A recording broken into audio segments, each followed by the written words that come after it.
Hi friends, आज के इस वीडियो में हम लोग अध्ययन करेंगे फीमेल रिप्रोडक्टिव सिस्टम या मादा जनन तंत्र के बारे में अध्ययन करेंगे, जो एनसीईआरटी 10th और 12th के लिए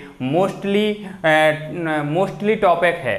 तो दोस्तों स्टार्ट करते हैं। तो सबसे पहले फीमेल रिप्रोडक्टिव जो सिस्टम होता है, ये अनेक प्रकार के जो जनन अंग हैं फीमेल्स में, वो आपस में मिलकर रिप्रोडक्टिव सिस्टम का निर्माण करते हैं। तो देख लेते हैं फीमेल में कौन कौन से जनन अंग होते हैं। तो सबसे पहले इसमें ध्यान देना है दोस्तों, जो फीमेल है उसमें एक जोड़ी ओवरी होती हैं। यहाँ पर एक जोड़ी ओवरी, या इसको हम अंडाशय कहते हैं, अंडाशय, या हम इसको बोल सकते हैं ओवरी, जो कि एक जोड़ी होती हैं, सेम के बीच के आकार की होती हैं, 2 सेंटीमीटर लंबी और 2 सेंटीमीटर ये लगभग चौड़ी होती हैं। बादाम के आकार की ये संरचनाएं होती हैं, और ये संरचनाएं जो हैं उदर गुहा में स्थित होती हैं। उदर गुहा में श्रोणि मेखला के दोनों तरफ स्थित होती हैं, उदर गुहा वाले भाग में। और उदर गुहा में ये जुड़ी रहती हैं मीजोबेरियन, जो मीजोबेरियन है, बेरियम के द्वारा ये किससे जुड़े रहते हैं, जो ये अंडाशय हैं, ये अंडाशय मीजोबेरियम के द्वारा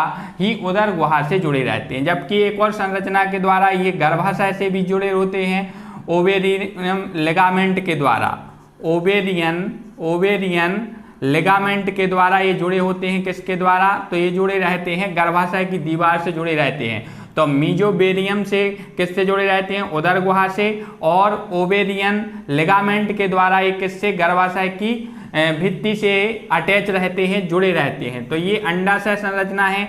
अंडाशय की का काम क्या है? तो अंडाशय जो है या ओवरी जो होती है, इसी में ओवम या अंडाणु का निर्माण होता है। इसके अलावा इसके द्वारा जो मादा लिंग हार्मोन हैं वो भी इसके द्वारा स्रावित किए जाते हैं। तो यहाँ पर अगर हम अंडाशय की अनुप्रस्थ काट देखते हैं, टीएस ऑफ ओवरी देखते हैं यहाँ पर, तो उसकी संरचना कुछ इस टाइप की दिखाई देती है। ये अंडाकार संरचना होती है। इसके अंदर और बाहर की तरफ एक कॉर्टेक्स वाला भाग होता है बाहर की तरफ, और अंदर की तरफ जो भाग होता है उसको मेड्यूला कहते हैं। और दोस्तों यहाँ पर कॉर्टेक्स के चारों तरफ यहाँ पर जर्मिनल एपिथेलियम का स्तर होता है, जर्मिनल एपिथेलियम का स्तर पाया जाता है अंडाशय के। और अंदर की तरफ यहाँ पर कनेक्टिव टिश्यू होता है, संयोजी ऊतक यहाँ पर कनेक्टिव टिश्यू प्रेजेंट रहता है। और दोस्तों यहाँ पर अगर हम इसके अंदर देखें तो अनेक प्रकार की छोटी बड़ी पुटिकाएँ पाई जाती हैं। पुटिकाएँ, या इसको हम बोल सकते हैं फॉलिकल, ये प्रेजेंट होती हैं इसके अंदर जो अंडाशय की जो कनेक्टिव टिश्यू होता है उसके अंदर अनेक प्रकार की पुटिकाएँ या फॉलिकल पाई जाती हैं। जो सबसे पहले जर्मिनल एपिथेलियम से निर्मित जो फॉलिकल होती हैं, सबसे पहले जो बनती हैं, ये कहलाती हैं प्राइमोर्डियल फॉलिकल, ये कहलाती हैं प्राइमोर्डियल फॉलिकल। इनकी संख्या लाखों में होती है, और जो गर्भस्थ शिशु मादा शिशु होता है उसमें ये निर्मित हो जाती हैं। इसके बाद इसके अंदर एक जो उगोनिया है, उसके चारों तरफ जो फॉलिकल लिपट करके बनाती हैं वो कहलाती है प्राइमरी फॉलिकल, इसको बोला जाता है। और दोस्तों जब इसके 2 स्तर बन जाते हैं, फॉलिकल के 2 स्तर बन जाते हैं, तब हम इसको बोलते हैं सेकेंडरी फॉलिकल, इसको बोल सकते हैं। और दोस्तों जब सेकेंडरी फॉलिकल का निर्माण हो जाता है और जब इसमें ऋतुस्राव या मासिक धर्म स्टार्ट हो जाता है, तब जाकर के एक फॉलिकल बनती है, इसको कहते हैं ग्रेफियन फॉलिकल का निर्माण होता है। तो ग्रेफियन फॉलिकल की जो संरचना है, इसी से लिंग हार्मोन का स्राव होता है। ग्रेफियन फॉलिकल की संरचना समझ लेते हैं। तो यहाँ पर जो ओवम होता है, ये यहाँ पर ओवम का जब निर्माण हो जाता है तब ये बनती है। इसमें एक गुहा होती है, इस गुहा को हम एंट्रम बोलते हैं, एंट्रम गुहा कहते हैं। और दोस्तों यहाँ पर ये फॉलिकल सेल्स होती हैं, ये ओवम है, और ये पूरी की पूरी जो संरचना है, बाहर की तरफ इसमें 2 स्तर पाए जाते हैं। बाहर की तरफ उसमें जोना पेलुसिडा पाया जाता है, और अंदर की तरफ जोना ग्रेनुलोसा पाया जाता है। तो 2 स्तर पाए जाते हैं। एक ग्रेफियन फॉलिकल, या इसको हम डिम्ब पुटिका कहते हैं, डिम्ब पुटिका का निर्माण होता है। दोस्तों यहाँ पर जो डिम्ब पुटिका है आगे जाकर के फट जाती है। फटने से क्या होता है, जो अंडाणु हैं ये बाहर निकल आते हैं, अंडाणु या ओवा जो है बाहर मुक्त हो जाते हैं।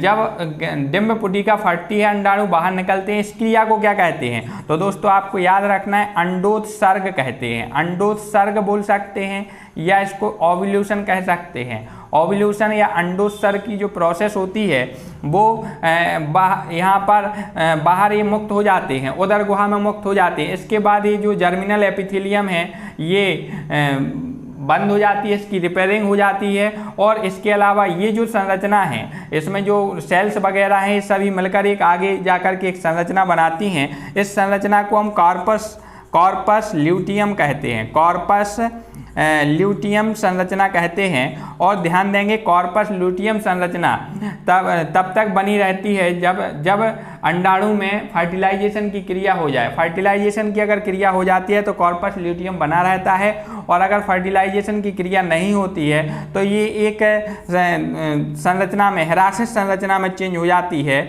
जिसको कॉर्पस एल्बिकेंस कहते हैं। एल्बिकेंस कहते हैं। तो दोस्तों ये अलग से टीएस पूछी जाती है परीक्षा में कि ओवरी की अनुप्रस्थ काट को सचित्र समझाइए, तो आपको इस टाइप से इसकी संरचना दिखानी पड़ेगी। किसकी संरचना है? ये अंडाणु को काट करके इसमें कौन कौन सी संरचनाएं पाई जाती हैं, स्ट्रक्चर पाई जाती हैं, इसमें दिखाया गया है। तो आपको ध्यान रखना है, सबसे बाहर की तरफ एक बार फिर से इसे रिवाइज कर लेते हैं। सबसे बाहर की तरफ जो स्तर होता है इसको जर्मिनल एपिथेलियम कहते हैं। इसके अंदर अनेक कनेक्टिव टिश्यू भरे रहते हैं। बाहरी वाला भाग कॉर्टेक्स, भीतरी वाला भाग मेड्यूला कहलाता है, और इसमें मेड्यूला वाले भाग में रुधिर केशिकाएं वगैरह प्रेजेंट रहती हैं। बाहर की तरफ फॉलिकल प्रेजेंट रहते हैं। फॉलिकल अनेक संरचनाओं में दिखाई देंगे।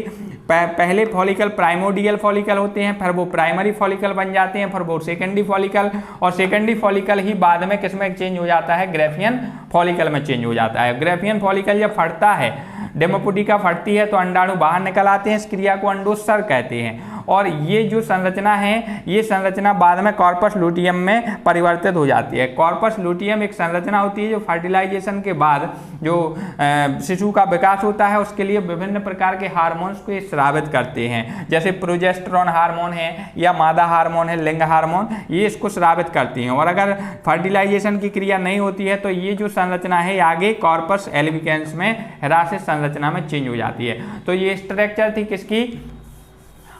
ओवरी की या अंडाशय की, हमने टीएस इसमें दिखाई हुई है। अब इसके और जो जनन अंग हैं इसमें फीमेल रिप्रोडक्टिव सिस्टम में, वो समझ लेते हैं। तो यहाँ पर अभी अपन समझ रहे थे अंडाशय की अनुप्रस्थ काट के बारे में हमने बताया हुआ है, और इसके बाद अपन देख लेते हैं कि ये जो संरचना है ये आगे जाकर के यहाँ पर एक नलिकाकार संरचना, कुंडलित संरचना दिखाई दे रही है।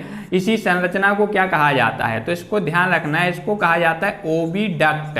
ओविडक्ट कहा जाता है, या हम इसको बोल सकते हैं अंड वाहिनी बोल सकते हैं, और इसका एक दूसरा नाम भी होता है, इसको फैलोपियन नलिका भी बोल सकते हैं, फैलोपियन ट्यूब भी कह सकते हैं। तो ये जो संरचना है, ये कुंडलित जो संरचना है, ये कितनी होती है? लगभग 10 से 12 सेंटीमीटर लंबी हो सकती है। और दोस्तों ये कहाँ से स्टार्ट होती है? तो ये अंडाशय के निकट से स्टार्ट होती है, और ये आगे जाकर के गर्भाशय में अटैच रहती है, गर्भाशय से जुड़ी रहती है। दोस्तों इसके शिखर पर एक संरचना होती है। तो ये जो संरचना है इसको हम फिम्ब्रिएटेड फनल कहते हैं। फिम्ब्रिएटेड फनल कीपाकार संरचना है। जो अंडवाहिनी का जो सिरा होता है, जो मुखौटा होता है, उसको हम फिम्ब्रिएटेड फनल कहते हैं।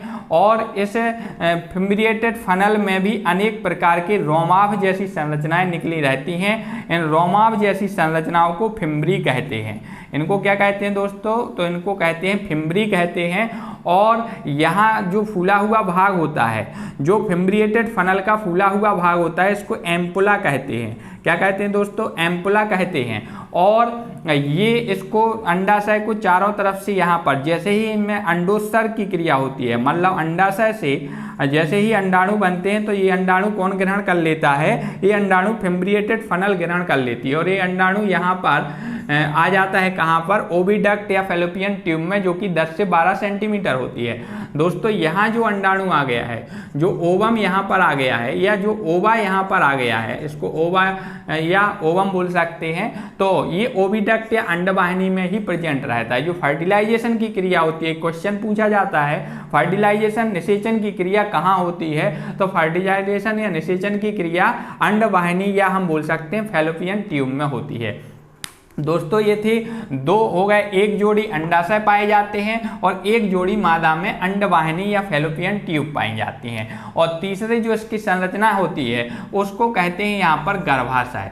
उसको क्या कहते हैं दोस्तों, यूटेरस, यूटेरस या इसको हम बोल सकते हैं गर्भाशय बोल सकते हैं। और गर्भाशय एक मासल जो संरचना होती है, मासल संरचना होती है, मोटी और खोखली संरचना होती है, इसको यूटेरस या गर्भाशय कहते हैं। यह लगभग 7.5 सेंटीमीटर होती है इसकी लंबाई, और इसकी जो चौड़ाई है या मोटाई कह सकते हैं 3 सेंटीमीटर होती है, और जो चौड़ाई है वो लगभग 3.5 सेंटीमीटर, मतलब ये बॉक्सनुमा एक संरचना होती है। जो इसकी लंबाई जो है 7.5 सेंटीमीटर और जो इसकी मोटाई है वो 3 सेंटीमीटर और चौड़ाई है जो 3.5 सेंटीमीटर होती है। गर्भाशय में 3 स्तर होते हैं, मतलब बाहर से अंदर की तरफ 3 स्तर पाए जाते हैं। तो यहाँ पर और जो भ्रूणीय विकास होता है, जब बच्चे का विकास होता है, मतलब जब जाइगोट से बच्चे का निर्माण होता है, वो सारी प्रोसेस किसमें होती है, गर्भाशय के अंदर ही होती है। तो एक गर्भाशय मादा में पाया जाता है। इसके बाद यहाँ पर गर्भाशय का जो निचला वाला भाग होता है वो सर्वेक्स कहलाता है। सर्वेक्स कहलाता है, जो निचला वाला भाग है सर्वेक्स कहलाता है। और यहाँ पर सर्वेक्स वाला भाग जो है वो आगे की तरफ किसमें खुलता है, तो दोस्तों सर्वेक्स वाला भाग जो आगे की तरफ खुलता है वो कहलाता है भाग वेजाइना।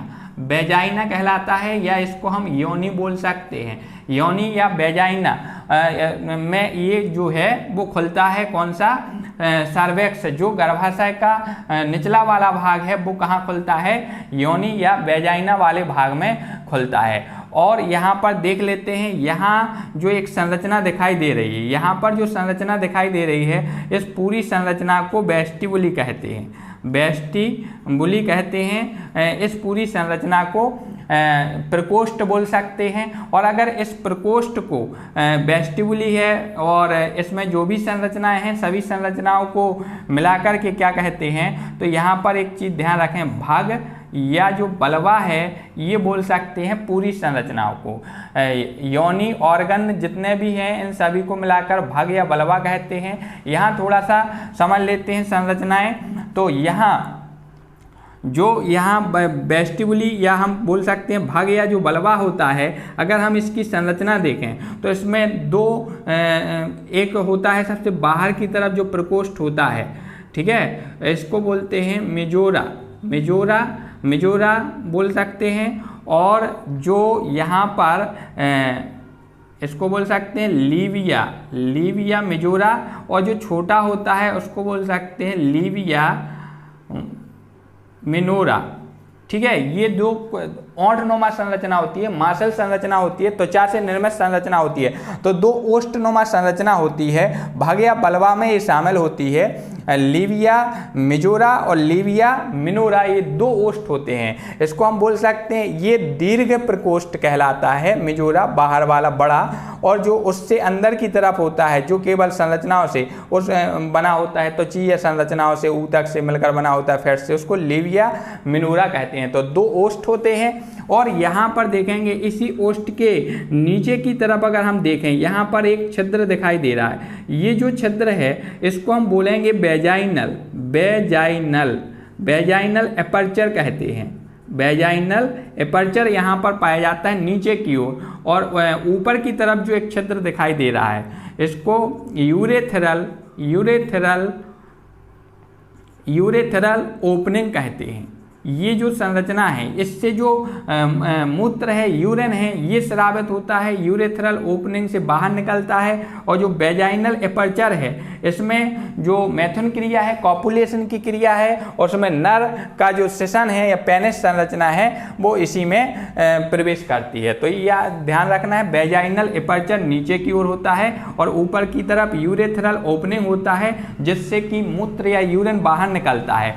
और इसी वेस्टिबुलरी संरचना के ऊपर एक उत्तेजक अंग पाया जाता है, एक एक्साइटेड ऑर्गन होता है फीमेल में। इस वाली संरचना को क्या कहते हैं, जो एक्साइटेड जो संरचना है, ऑर्गन्स है, इसको हम क्लाइटोरिस कहते हैं, क्लाइटोरिस कहते हैं इस संरचना को, या हम इसको भग सेशन भी कह सकते हैं। और इसका वर्क क्या है, भग सेशन या क्लाइटोरस कहते हैं। तो ये नर के सेशन या पेनिस की समजात संरचना होती है, क्लाइटोरिस संरचना होती है। यहाँ पर नीचे की तरफ आप देख सकते हैं एक छिद्र दिखाई दे रहा है, तो इसको क्या कहते हैं, एनस छिद्र कहते हैं। तो यहाँ पर थोड़ी सी इसकी प्रोसेस समझ लेते हैं, कैसे फर्टिलाइजेशन की क्रिया होती है और कैसे इसमें प्रोसेस होती है। उससे पहले इसमें कुछ सहायक जनन ग्रंथियां भी, जैसे पुरुष के जनन अंग में जैसे प्रोस्टेट ग्लैंड है या काउपर्स ग्लैंड है, इसी तरह जो मादा है, मादा में इसके जो यूरेथ्रल ओपनिंग छिद्र है, इसके अंदर जो मूत्र वाहिनी है उसमें बर्थोलिन ग्लैंड पाई जाती है। बर्थोलिन जो ग्लैंड्स होती है वो इसमें पाई जाती है और ये श्लेष्म का स्राव करती है, श्लेष्म का स्राव करती है। और ये जो वाहिनी है, मूत्र वाहिनी और योनि वाहिनी, उसको ये क्या काम करती है, श्लेष्म के द्वारा चिकना बना देती है। तो ये बर्थोलिन ग्लैंड्स होती है या वेस्टिबुलर ग्लैंड्स भी इसको कहा जाता है, वेस्टिबुलर ग्लैंड्स भी इसको बोला जा सकता है।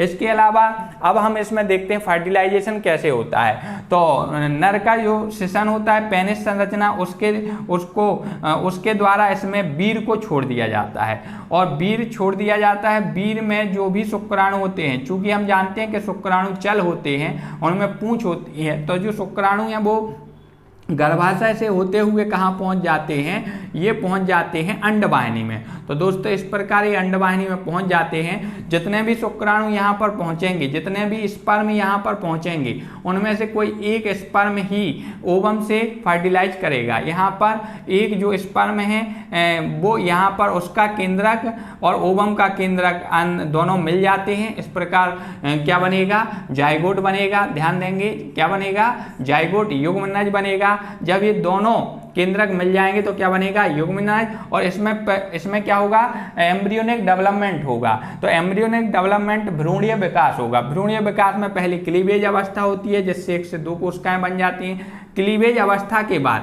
फर्टिलाइजेशन कहाँ होगा दोस्तों, फैलोपियन ट्यूब में, ओविडक्ट में, अंडवाहिनी में। लेकिन जो भ्रूणीय विकास है वो अंडवाहिनी में नहीं होगा। तो जब ये क्लीवेज की क्रिया पूरी हो जाती है तब ये आ जाएगा कहाँ पर, तब ये आ जाएगा गर्भाशय या यूटेरस वाले भाग में। ये जो संरचना है वो आ जाती है। युग्मनज का जो आगे जो भ्रूण का विकास है वो कहाँ होना है, यूटेरस वाले भाग में ही होना है, गर्भाशय वाले भाग में ही होना है। तो यहाँ पर इसकी जो भित्ति है, उसकी भित्ति में ये जो है ये धंस जाता है और जिस संरचना के द्वारा ये इसकी भित्ति से जुड़ता है उस संरचना को क्या कहते हैं दोस्तों, प्लेसेंटा कहते हैं। प्लेसेंटा के द्वारा, प्लेसेंटा जो संरचना होती है उसके द्वारा जो भ्रूण है वो गर्भाशय की भित्ति से जुड़ जाता है। जो भी मादा के द्वारा जो भी पोषक पदार्थ ग्रहण किए जाते हैं वो भ्रूण तक प्लेसेंटा के माध्यम से जाते हैं और भ्रूण के द्वारा जो भी उत्सर्जित पदार्थ उत्पन्न किए जाते हैं वो प्लेसेंटा के द्वारा ही मादा तक पहुंचते हैं। तो इस प्रकार प्लेसेंटा संरचना के द्वारा ये यहाँ अटैच होते हैं और बकाया जो भ्रूणीय विकास है, जो एम्ब्रियोनिक डेवलपमेंट है वो कहाँ होता है, गर्भाशय वाले भाग में ही होता है। तो दोस्तों ये था फीमेल रिप्रोडक्टिव सिस्टम। आपको ये वीडियो आशा करता हूँ पसंद आया होगा और आप इस वीडियो को ज़्यादा से ज़्यादा शेयर करें, अपने दोस्तों तक पहुँचाएं जिससे उनको भी लाभ हो। धन्यवाद, थैंक यू।